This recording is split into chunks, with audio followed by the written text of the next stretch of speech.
Hello guys, I'm Atik. I'm here to show you a simple Rubik's Cube trick. So if you want to make something looking like this, you just want to do is that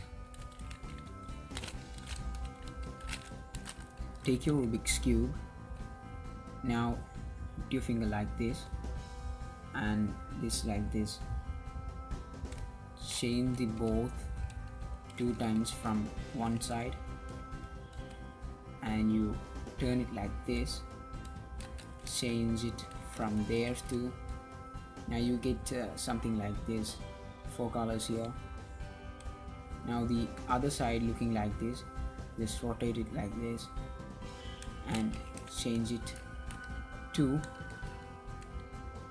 and you will get a magic shuffle in Rubik's Cube.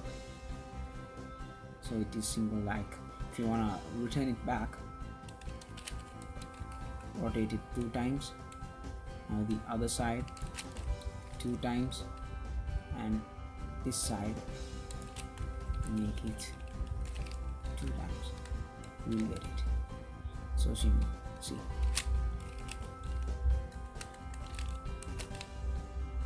now this side.